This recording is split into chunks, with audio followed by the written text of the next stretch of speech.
영혼의 빛이 주영원 찬란 이 세상 어떤 빛보다 이 빛도 빛나네 그의 영광 빛나네 내게 비춰주시옵소서 그 밝은 노래 나의 영혼 기쁨 내 영혼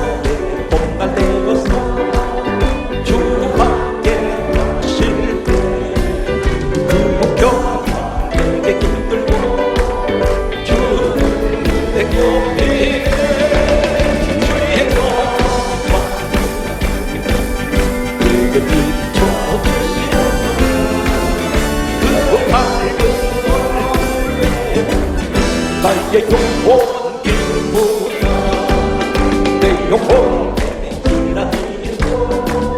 큰 소망 넘치니 주 예수 복을 주시고 또 내려주시니 주의 영 할렐루야 내게 비춰주시옵소서 전부 달리는 노래를 위해 밖에 영혼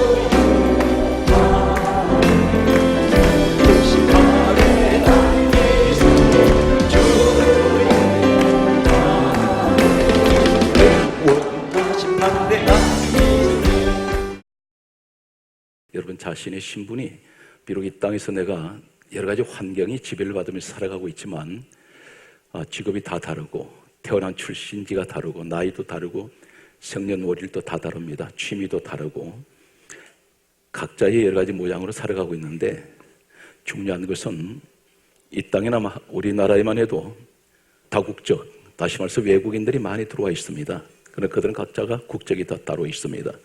우리의 소속이 어디냐면 성경 말씀은 다음과 같은 말씀을 하고 있습니다. 에베소서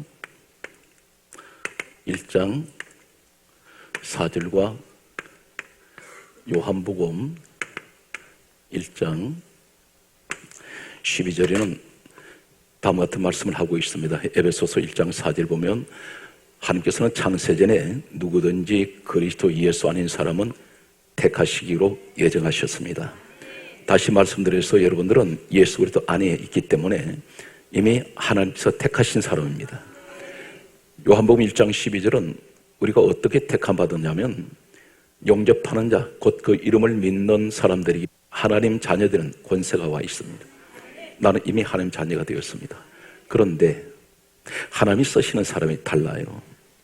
똑같은 아버지 하나님 밑에 다 같은 자녀라고 하는데 쓰임받는 사람이 있고 쓰임받지 못하는 사람이 있습니다. 똑같은 하나님 자녀인데 오늘 저는 한 사람을 소개하겠습니다. 아마 인류 역사가 시작된 이래로 예수님 다시 오시는 그날까지 아담 시대로부터 마지막 시대를 살아가는 모든 사람을 총망라해서 한마디로 얘기한다면 이 사람만큼 영광스러운 자리에 올라간 사람이 없습니다. 아브라함이 아닙니다. 노아도 아닙니다. 유명한 다윗도 아닙니다. 그리고 또 요셉도 아닙니다. 구약에 나타나는 삼손도 있고 야곱도 있고 다 있겠으나 가장 위대하게 서셨던 각 시대의 사람들이지만 가장 영광스러운 자리에 있었던 사람이 누구냐면 오늘 성경 말씀을 보게 되면 마태복음 1장 20절에 보게 되면 하나님께서는 천사를 이 땅에 내려보내셔서 어떤 사람에게 찾아갔습니다. 이 천사가 찾아와서 하는 말이 다윗의 자손, 그 이름은 요셉이라는 사람입니다. 구약의 요셉이 있고 신약의 요셉이 있는데 이 신약의 요셉은 우리의 예수님이 누구세요? 이 땅에 오신 예수님, 그분은 빌립보서 2장 6절 말씀을 보게 되면 우리 예수님이 그분은 근본 하나님 본체가 되십니다. 그런데 사람의 육신의 모습으로 이 땅에 하나님께서 오신 거예요.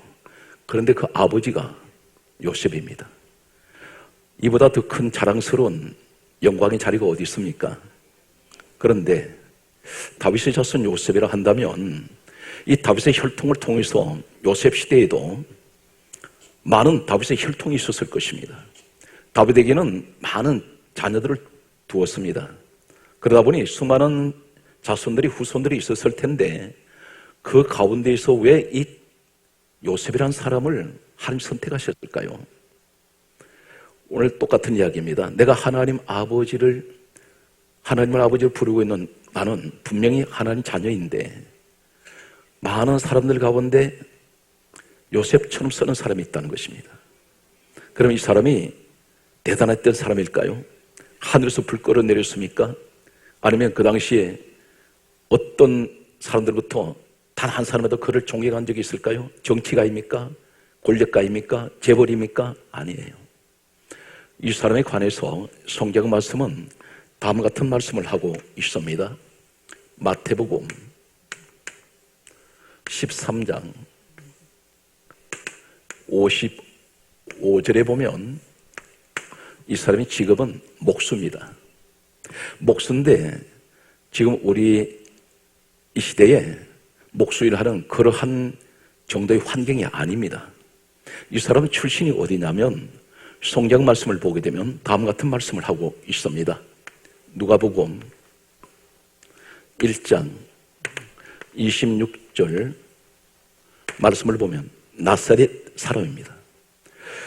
나사렛이라는 곳은 여러분들이 지금은 우리가 전혀 이 지명에 대해서는 알 길이 없습니다. 그런데 고대 역사 문헌을 보게 되고 그래서 성경의 한 군데를 성경에서 나사렛 이스라엘이라는 곳이 어떤 곳인지를 우리가 추측할 수 있는 한 군데가 있습니다. 요한복음 1장 46절에 보면 빌립이라는 사람이 예수님을 이제 만나고 그런 구원을 받고 이제 예수님의 제자가 됩니다. 그런데 이 사람이 나가서 전도를 하게 됩니다. 누구를 전도했느냐면 그의 친구 나다나엘이라는 사람을 찾아갔습니다. 나다나엘을 찾아가서 와보라 말합니다. 그러면서 나사렛 예수를 내가 만났다고 말했습니다. 선지자들이 기록했고 기다려왔던, 다시 말씀드려서 메시아를 내가 만났다 그랬습니다. 그때에 이 나다나엘이 하는 말이 이렇게 말합니다. 요한복음 1장 46절에 나사렛에서 무슨 선한 것이 나오겠느냐?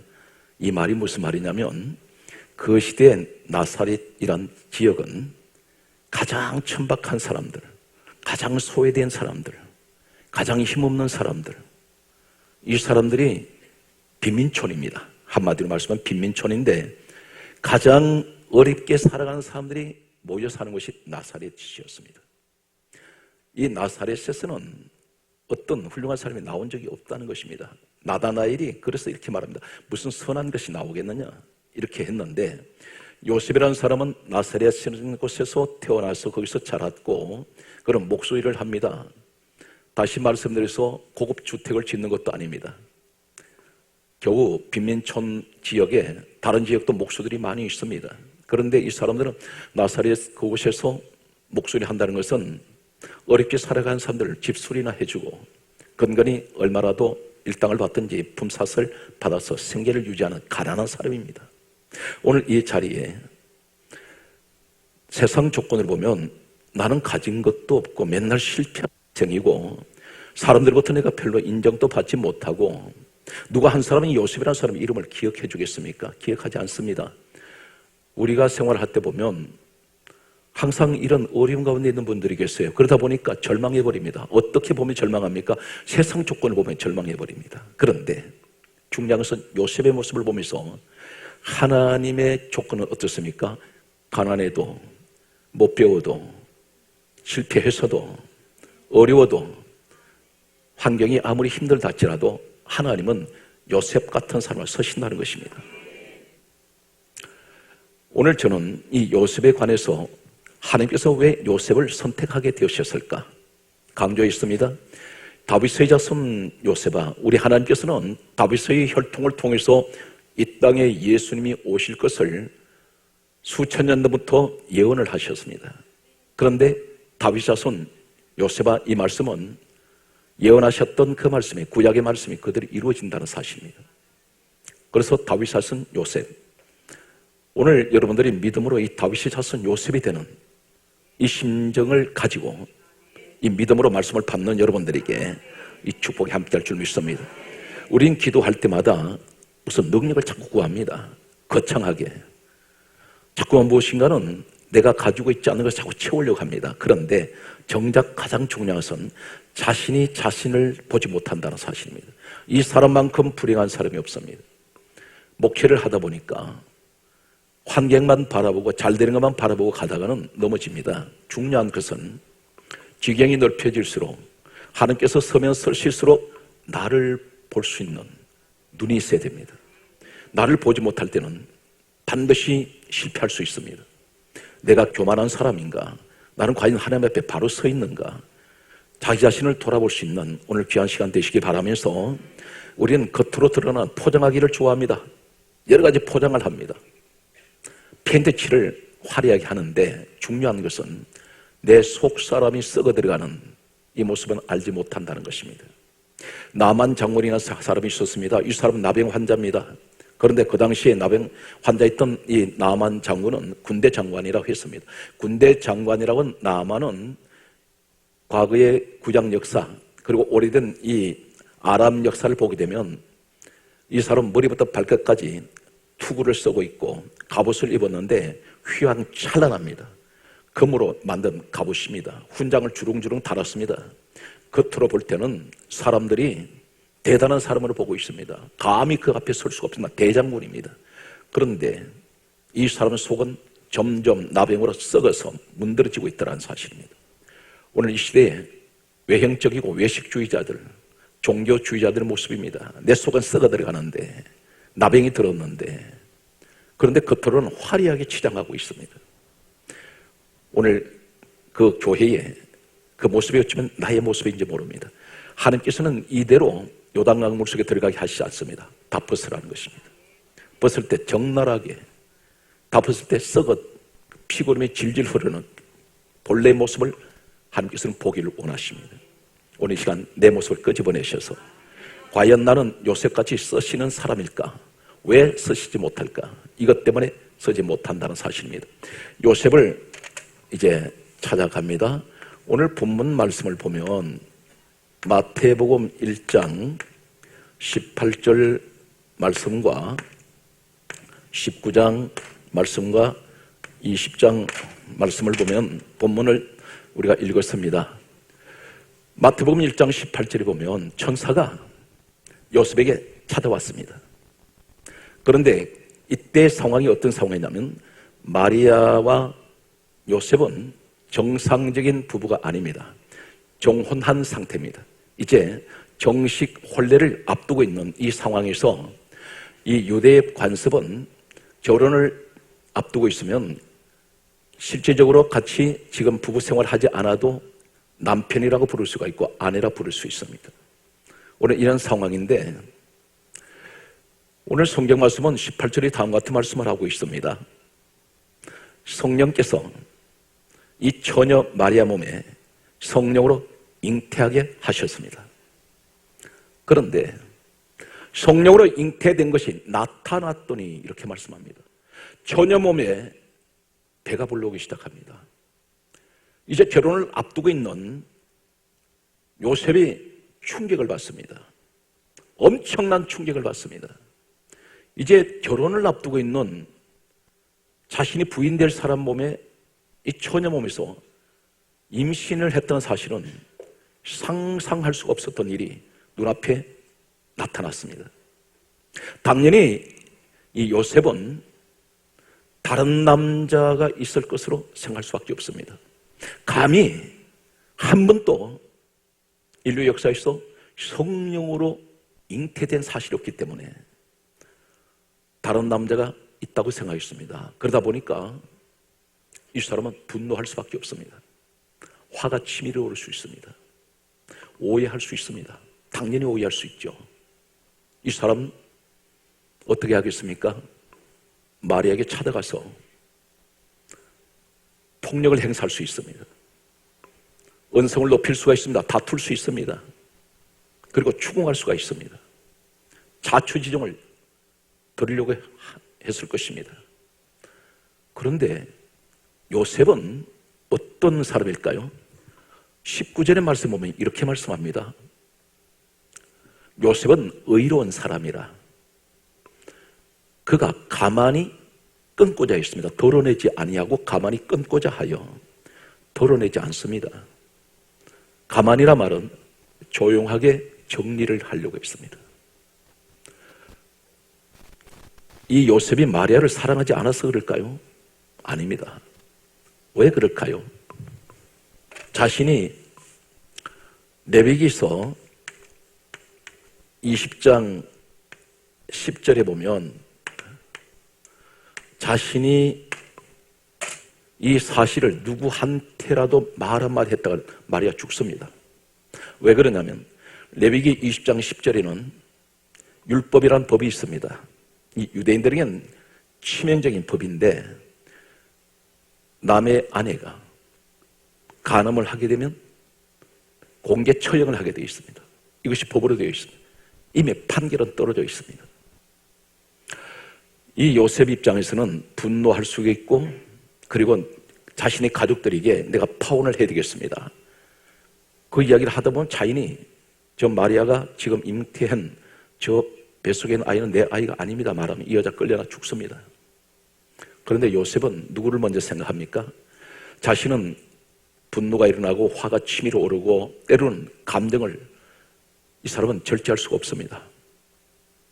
그런데 한 가지 이상한 것은 하나님께서 왜 요셉에게 사전에 미리 말씀하지 않았을까요?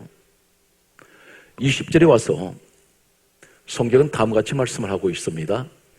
요셉이 이 일을 생각할 때에 이 말이 무슨 말입니까? 자신을 드러내지 않고 가만히 끊으려고 이 일을 생각할 때에 주의 사자가 왔습니다.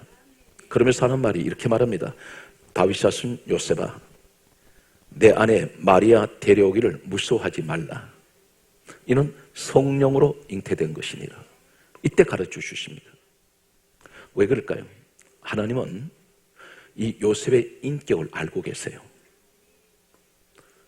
만약에 요셉의 인격인 폭력을 행사하거나 난폭한 사람이었거나 이 사람이 주변에다가 떠들게 되고 그렇다면 이 여자가 죽을 것 같으면 미리 말씀하셨을 것입니다. 그런데 하나님이 누구를 찾으시냐면 요셉 같은 사람을 찾으신다는 거예요.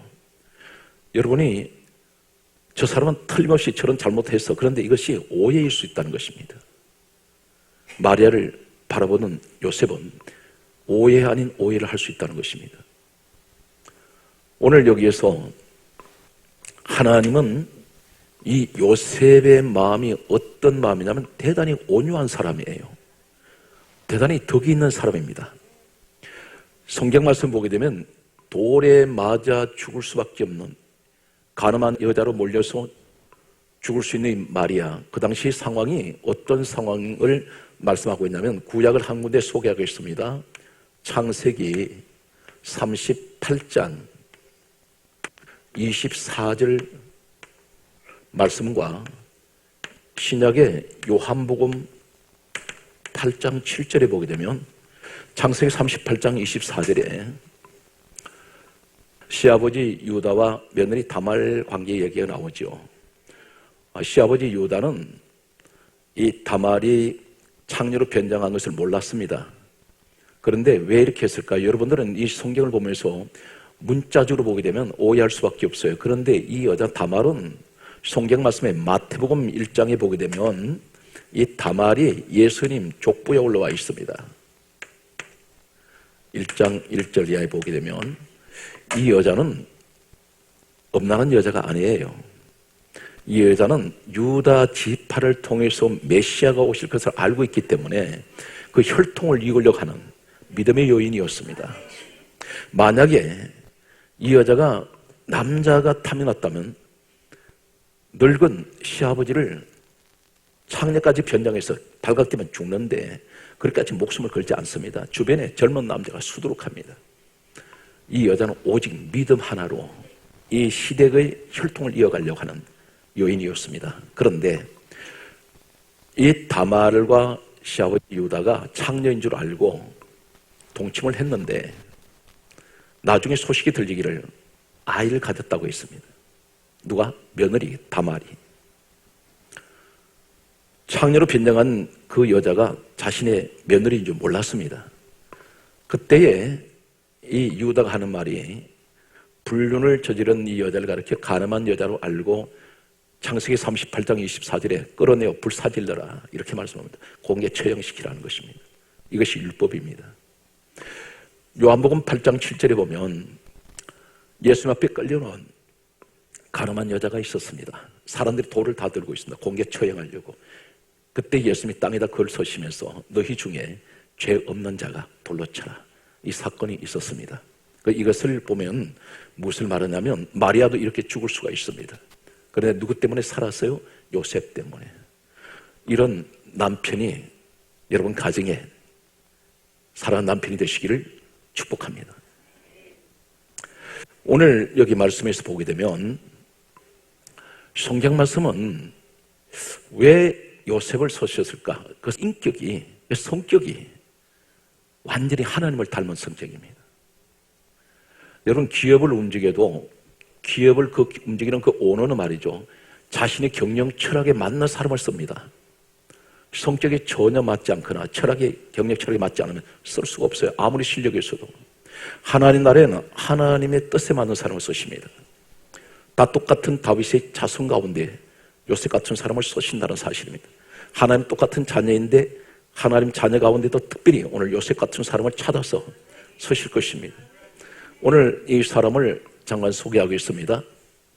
베드로 후서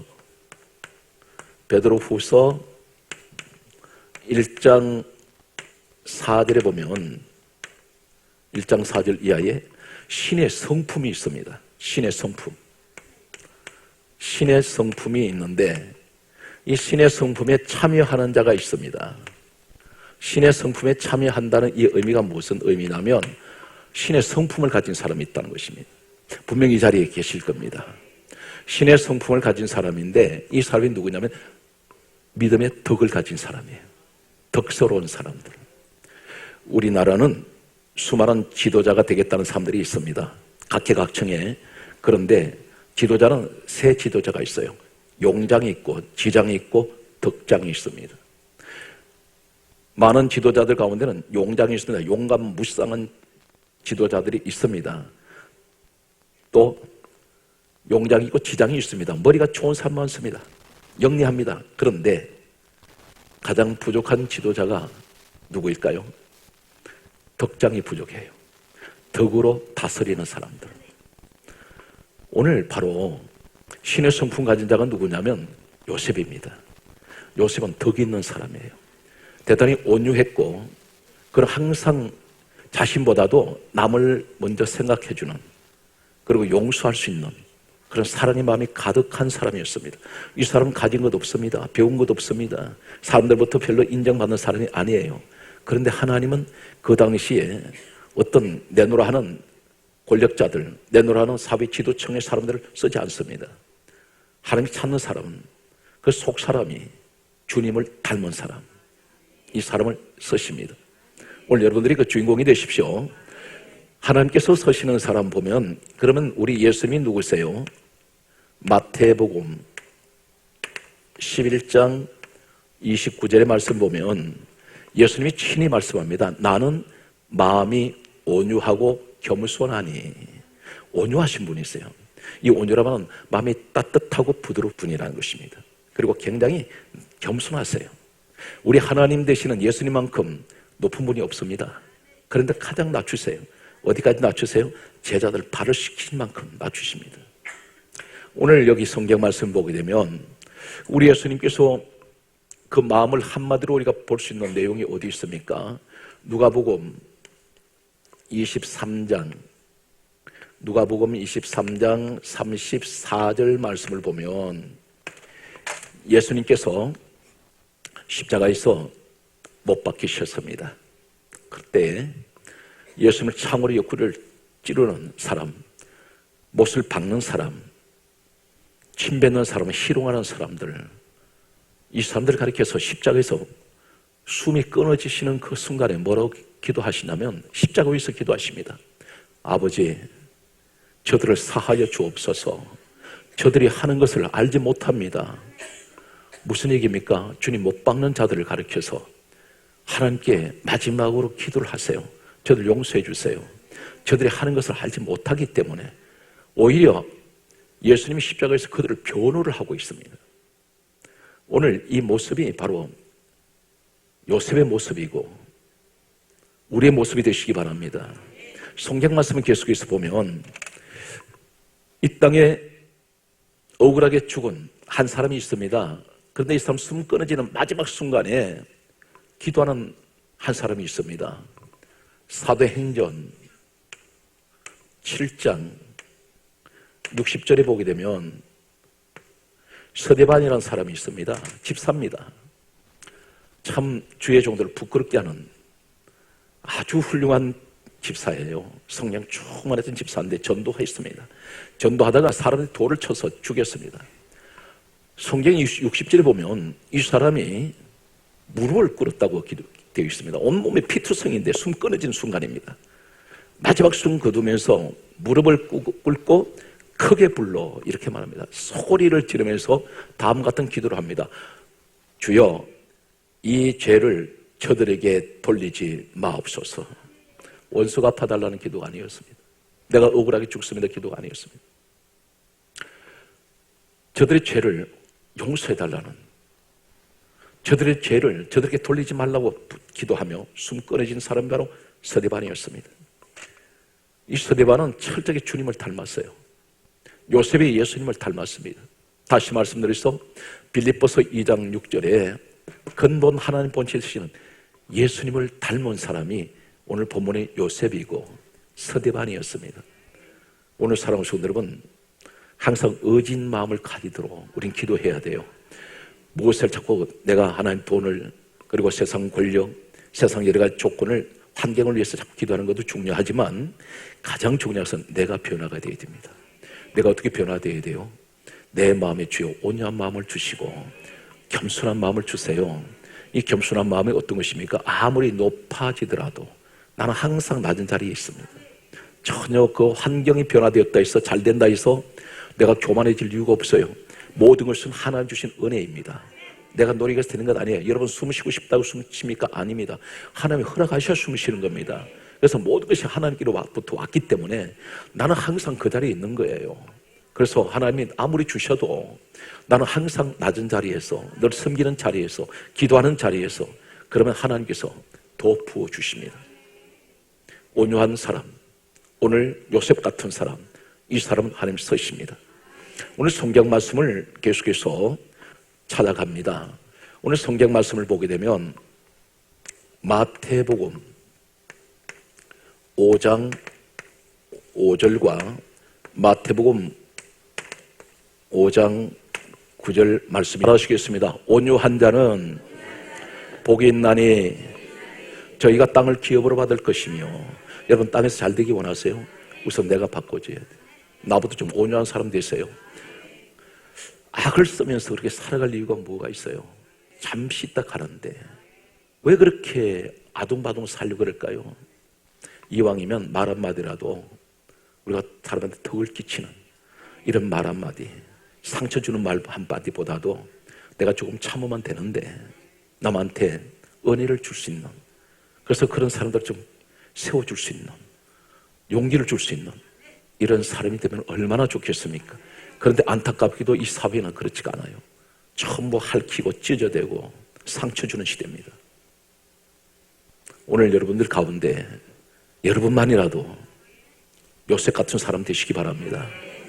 성경 말씀은 이렇게 강조합니다. 마태복음 5장 9절에 따라서 화평케 하는 자는 복이 있나니 저희가 하나님의 아들이라 일컬음을 받을 것이며 하나님 자녀가 된다는 것입니다. 화평케 하는 자. 오늘 축복의 주인공이 되시기 바랍니다. 오늘 성경 말씀을 보게 되면 성경은 다음 같은 말씀을 또 하고 있습니다. 갈라디아 5장 22절에서 23절에 성령을 받게 되면 내가 어떻게 달라지느냐? 사랑, 희락, 화평, 오래 참음, 자비, 양성, 충성, 온유가 나와요. 온유 그리고 절제가 있습니다. 9번째가 절제예요. 뭘 절제합니까? 내가 화난 것을 절제해요. 세상 것을 절제해요. 내 감정을 내가 절제해요. 분노를 절제합니다. 성령의 열매가 있는 거예요. 온유가 열매가 있습니다. 여러분, 이 사람이 요셉이 괜히 온유한 것이 아니에요. 서대반이 괜히 온유한 것이 아니에요. 우리 예수님이 온유하신 건 뭡니까? 우리 예수님이나 서대반이나 요셉 성령의 사람이에요. 성령을 받으면 온유해져 버려요. 강팍해지지가 않습니다. 내 성격 내가 컨트롤 안 됩니다. 작심삼일이 아니라 작심삼분이에요. 기도할 때는 온유해지길 원해. 돌아서면 누가 발꿈치만 건드려 보세요. 혈기를 낸단 말이에요. 혈기 내면 어떻게 되는지 아세요? 굉장히 중요한 말씀을 하고 계십니다. 오늘 성경 말씀을 보게 되면 시편 37편 11절과 시편 76편 9절 말씀 보면 시편 37편 11절에 이렇게 말씀합니다. 온유한 자는 땅을 차지하리로다. 땅의 축복을 얘기해요. 아까 마태복음 5장 5절에도 온유한 자는 복이 있나니 저가 땅을 기업으로 받는다고 했었죠. 구약에도 이 말씀하고 계세요. 내가 온유하면 땅의 축복이 온다는 겁니다. 근데 억지로 그 땅의 축복 받으려고 해서 안 된다는 거예요. 하나님이 도와주셔야 돼요. 여기 성경 말씀에 시편 76편 9절 말씀에 뭐라고 말씀합니까? 온유한 자를 구원하신다는 거예요. 성경이 그렇게 말씀합니다. 온유한 자를 구원하세요. 오늘 여러분, 나 자신을, 그래서 바울이 고백합니다. 나는 나를 쳐서 복종케 한다 그랬어요. 그 훌륭한 주의 종이. 그리고 하는 말이 고린도전서 15장 31절에 나는 날마다 죽노라. 자신은 날마다 죽입니다. 뭘 죽입니까? 육신을 죽인다는 거예요. 혈기가 올라올 때가 있을 것입니다. 목사로에서 혈기가 안 날 것 같아요. 혈기 올라옵니다. 주의 종 선택은 받았는데 때로는 화도 납니다. 마음도 조급해져요. 두려움도 들어와요. 이것이 다 어디서 오는 것이지만 육적인 것이 온다는 것입니다. 하나님만 바라보면 두려움도 오지 않는데, 그런데 자기 자신을 날마다 자신을 쳐서 복종케 한 사람이 바울입니다. 이 사람이 가장 훌륭한 사람이 될 수 있었습니다. 우리는 자신과의 싸움에서 이기셔야 됩니다. 오늘 성경 말씀을 보게 되면 우리가 대단히 중요한 말씀을 한 건데 또 보게 됩니다. 창세기 4장 5절에서 6절에 보게 되면 가인이라는 사람이 있습니다. 가인이 최초의 살인자예요. 누구를 죽였나요? 아벨을 죽였죠. 그런데 성경 말씀은 이렇게 기록하고 있습니다. 가인이 악한 자에게 속하여 아벨을 죽였다, 이렇게 말씀하고 있습니다. 그런데 이 성경 말씀을 보게 되면 창세기 4장 5절에서 6절에 가인이 분하여, 이렇게 말씀합니다. 분하여. 이 분자가 무슨 분자냐면 분노가 일어났는데요.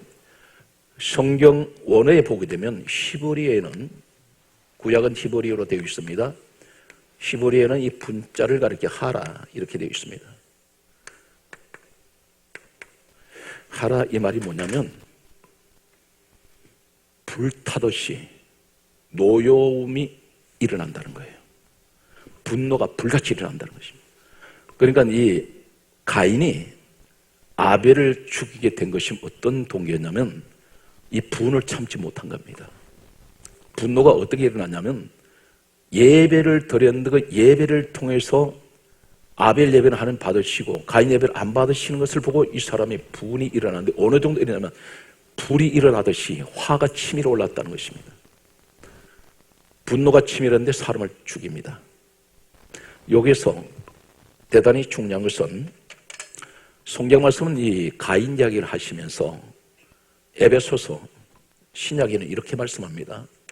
에베소서 4장 26절에서 27절에 보게 되면 크게 따라하세요. 분을 내어도 죄를 짓지 말고, 크게 하세요. 해가 지기 전에 분을 멈춰라. 분을 내어도 죄 짓지 말고 해가 지기 전에 이 분을 멈춰야 되는데 중요한 것이 나옵니다. 27절에 보면 마귀에게 틈을 주지 마라. 틈을 주지 말라는 거예요. 그 앞에가 무슨 말입니까? 분을 낼 때 마귀 들어가 버려요. 혈기 내는 순간. 왜 그러냐면 성령님이 함께 할 때는 성령님은 온유하세요. 성령님은 자비하세요. 성령님의 사랑의 영이 있어요. 그런데 마귀는 혈기영을 가지고 있습니다. 뱀 있잖아요. 뱀을 가리켜 계시록 12장 9절은 계시록 12장 9절에 보면 뱀을 가리켜 마귀 사단이라 있습니다. 영적인 존재를 그렇게 밝히죠. 그러면 혈기가 가장 많은 파충류가 누군지 아세요? 뱀이에요. 뱀이 혈기가 굉장히 많습니다. 그 혈경이 들어가는 거예요. 언제? 분을 낼 때, 혈기 낼 때. 그리고 어떤 학자는 이렇게 말했습니다. 의학자가 혈기 낼 때마다 피가 독소로 바꿔진대요. 피가 탁해진다는 겁니다. 이제 말씀을 우리가 점점 이제 마무리를 하겠습니다. 디도서 3장 2절에 성경에서 하나님께서는 이렇게 우리에게 말씀합니다. 아무도 비방하지 말고 다투지 말며 관용하며, 성경 말씀한다, 범사에 온유함으로 모든 사람에게 나타낼 것을 기억해라. 이 말이 무슨 말인지 아세요? 아무에게도 비방하지 마라. 다투지 마라. 관용해라. 이해가 되세요? 그런데 성경 말씀합니다. 범사에 온유함으로, 범사가 온유하라는 것입니다. 항상 부드럽게 마음을 자기 자신 조절을 하면서 범사에 온유함으로 모든 사람에게 이것을 나타낼 것을 기억을 하라는 거예요. 너 항상 잊지 말라는 겁니다. 사람들에게 온유하게 대할 것을. 이해가 되세요? 그렇게 우리가 날마다 경건에 이르기를 연습을 해야 돼요. 하루쯤에 안 됩니다. 나 자신을 싸워서 내가 다듬어 가야 돼요. 못된 것은 가지는 잘라내야 돼요. 이것만 하면은 하나님은 요셉처럼 서실 것입니다. 오늘 성경 말씀은 그러므로 다음 같은 말씀을 하고 있습니다. 고린도후서 1장 22절 말씀 보게 되면 따라서요. 성령을 우리 마음에 주셨나니라. 성경이 그렇게 말씀을 해요. 내 마음에 있으면 성령이 와 계신다면 혈기내면 안 되죠. 다투면 안 되죠. 이해가 되십니까?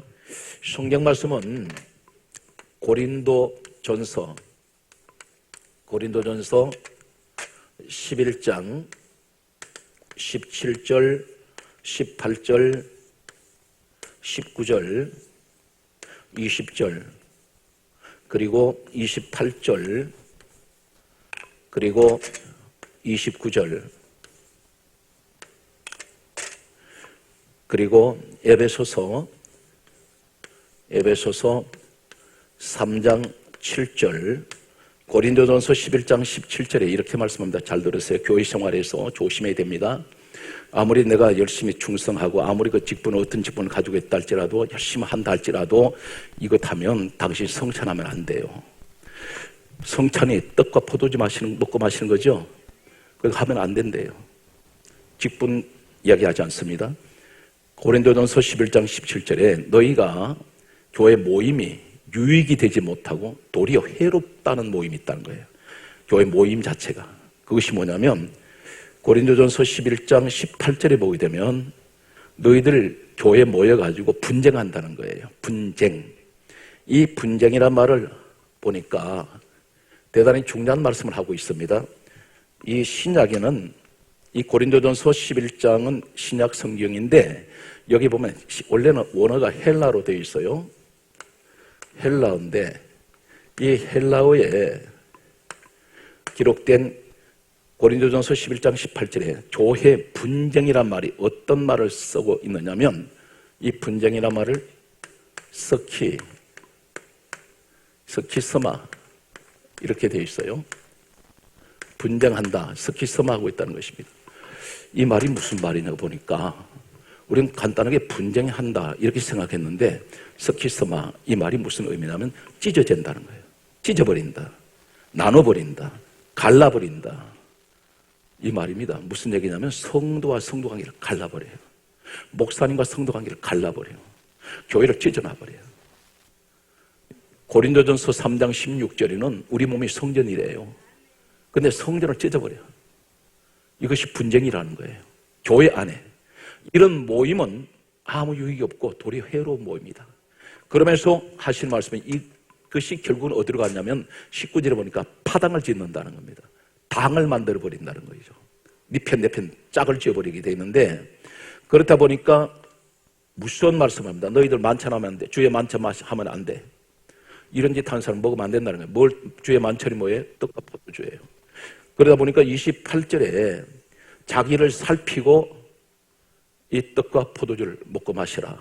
그런데 그렇게 안 하고 먹고 마신다는, 따라서 자기 죄를 먹고 마시는, 그 죄를 짓는다는 겁니다. 죄 처리가 안 돼요. 죄 사함이 안 돼. 가장 중요한 것은 하나님이 집되는 교회에 이런 분쟁을 하면 안 된다는 겁니다. 여러분, 가장 중요한 것은 직분, 어떤 직분인지 내가 얼마나 오래 믿었는지 그 전혀 주님한테 관심 없어요. 현실에 네가 어떤 모습이냐. 절대 어떤 오해되는 이야기나 내가 마음에 내가 좀 섭섭한 소리 듣고 때때로는 교회 직분을 받아서 앞에 일하시다 보면 반드시 욕 먹습니다. 교회 편에 서면. 자기네 싫어하는 사람도 있고 시기 질투하는 사람이 있어요. 왜 없겠습니까? 그런데 중요한 것은 시비를 거는 사람이나 시비를 당하는 사람은 어느 쪽에서든지 절대 분쟁하시면 안 돼요. 어떤 분은 내가 너무 억울하니까 따져야 되겠대. 참 어리석은 이야기입니다. 그러면 주님 십자가에 못 박히실 때 그 억울하신 자리에서 주님 말씀 한마디 안 하셨어요. 당신은 주님을 닮지 못했어. 이해가 됩니까? 오늘 요셉의 모습은 그렇지가 않아요. 오늘 여기서 말씀을 보게 되면 가장 결론이 무슨 얘기입니까? 에베소서 3장 7절에 이렇게 말씀합니다. 따라서 그리스도께서 너희 마음에 계시게 하라. 그리스도께서 내 마음에 계시게 하래요. 에베소서 3장 17절에 따라서요. 그리스도께서 너희 마음에 계시게 하라. 과연 그리스도께서 내 마음에 계십니까? 예수님이 내 마음에 계시면 나는 어떤 사람이에요? 성경 말씀 보게 되면 오늘 마태복음 11장 29절에 나는 마음이 온유하고 겸손해야 돼요. 성령님이 내게 계신다면 나는 온유해야 돼요. 절제해야 돼요. 사랑의 사람이 되는 거예요.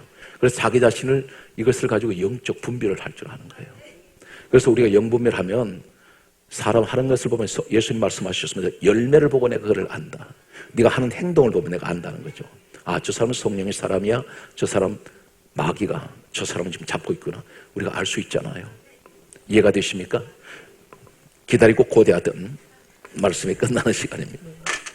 그게 따라서요. 너희 마음에 이 마음을 품어라.